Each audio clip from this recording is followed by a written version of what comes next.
when you practice on, it would. I mean, the problem I think with a lot of my training was it came so much from the singing background that it almost, I don't know, it didn't make sense when you're talking.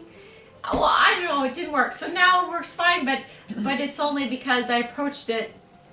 I'm not sure if it was a different way of thinking. Yeah, it had to be a different way of thinking, because singing teachers or singers, they're, again, like coaches. They're just worried about the song. I mean, singing they're worried about the sound. They're like, oh, that's not a good note. And, you know, it's like remember when I was singing with Julie Faulkner at the Vienna Opera? Yeah.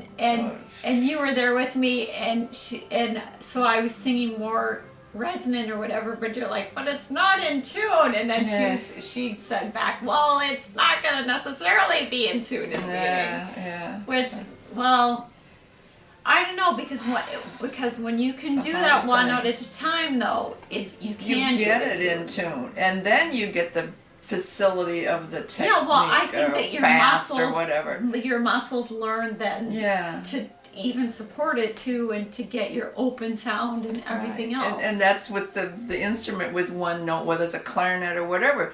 You get that one note each time. Then you worry about putting them all together, but you got to get the really nice sound of the note. And it's a teaching of your muscles. Yeah, whatever, that I agree with. Breathing and all that. And that's the thing that's lacking in any teaching in the beginning. Unless there is a good teacher. I mean, you obviously learned it. How did you learn it?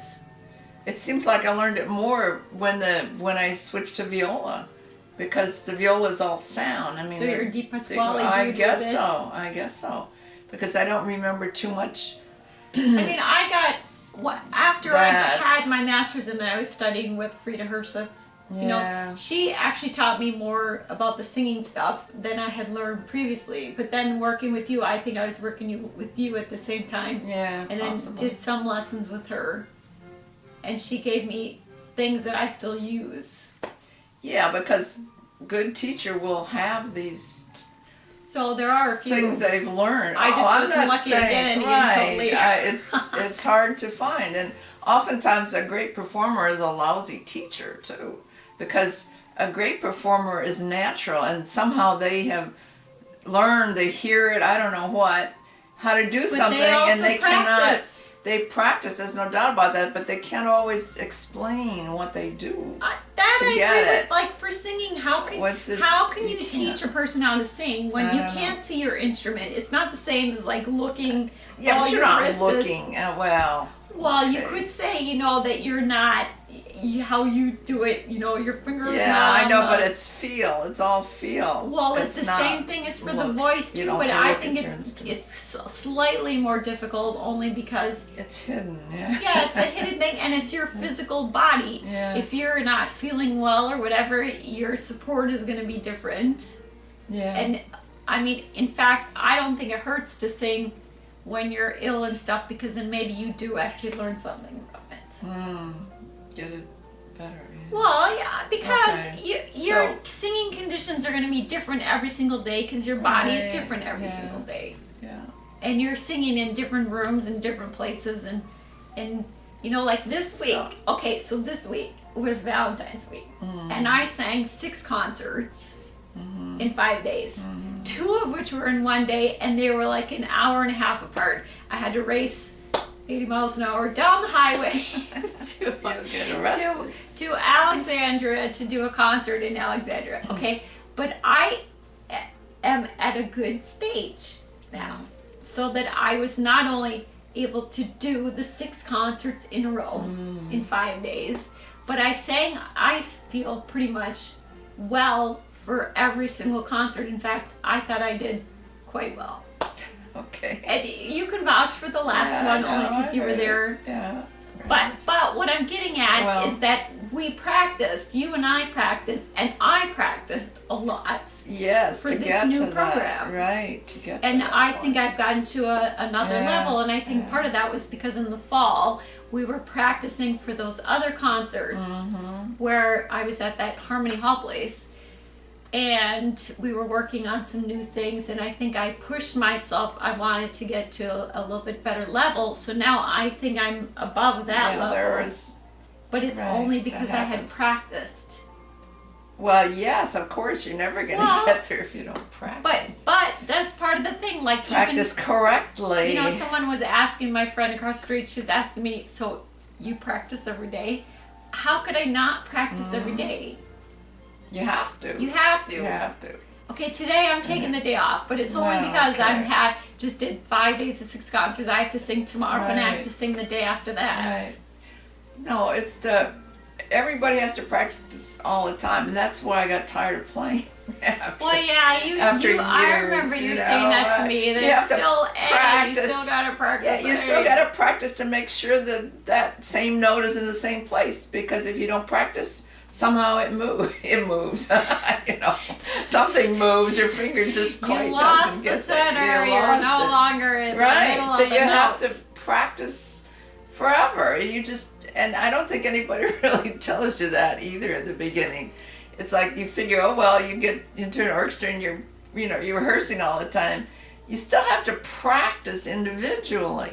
No matter what groups you're with, you have to practice individually because you can't practice that when you're in a group. And when I'm in groups, they don't talk about that either necessarily. They just that's the same thing again. You know your role and you know your notes. Okay, but you should be practicing because don't you want to be better when you're on the stage?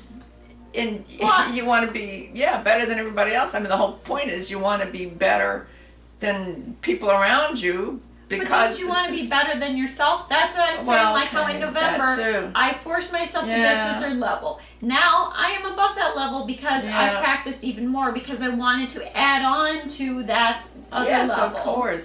So that I'm constantly getting better and going up. Right. Otherwise, you just forget it and that's get why out I of the business. Do more singing this year. I mean, I got all my things. So doing more. Okay, so practicing. The point. Part of the point is that if you know somebody that's beginning or that's having problems, they have to go back to the real basics of one note at a time. One note that sounds good. Forget how they all go together. You do one note at a time and just continue that. And in the beginning, in the beginning of every day, when you practice, you should do some long notes of a scale, and then maybe some slow other kinds of exercise, da da da da da da, something. I'm thinking of string players. Just take any kind of exercise there's all kinds of exercise books, and do them slowly so that you get that core. Yeah, because you're also tuning your ear. Well, and it's like doing exercises on the floor with barbells or something. You know, you're getting your muscles into the right place, and you can't just pick it up and start playing. You can, but if you do that all the time, you're gonna lose that core. You're gonna be out of tune as far as I'm concerned. Well, some good people can. Some. Heifetz something. Yeah, but they practiced. Yeah, they practiced for many years. Say, if I don't practice one day, I know it. If I don't practice 2 days, the public knows. Yes, right. So just like even Joshua Bell, how he says he plays Wii all the time, doesn't he? Play Wii all the time. I think so. Yeah. But he says he spends at least his 3 hours being very concentrated in his practice. Yeah, right. So he can go play his games afterwards. But the point is, he is concentrating and doing his practicing every day. And like Maria Callas, she couldn't. I remember reading about her. She would not only practice her singing stuff, but she would, go on the stage or be in a big room or something, and then she would practice and do like one little movement. Spend all this time doing it with feeling and different feelings and stuff like that. Wow. So that's obviously why she was so great on stage. Not that I saw her or anything, but but she was practicing. So it doesn't matter if it's an instrument or if you're in a play, anything like that. You still have to practice those words, speaking those words. You just can't start out speaking. Even to get the line correct in a speech or something in a play, you still have to practice the pronunciation of the words. Well, if and you the really wanna emphasis do of a that. sentence, like how we doing that, or when I Yes, practice, yes. you know, I sing all these songs, and you can't just sing, I went to the store, or whatever. I mean,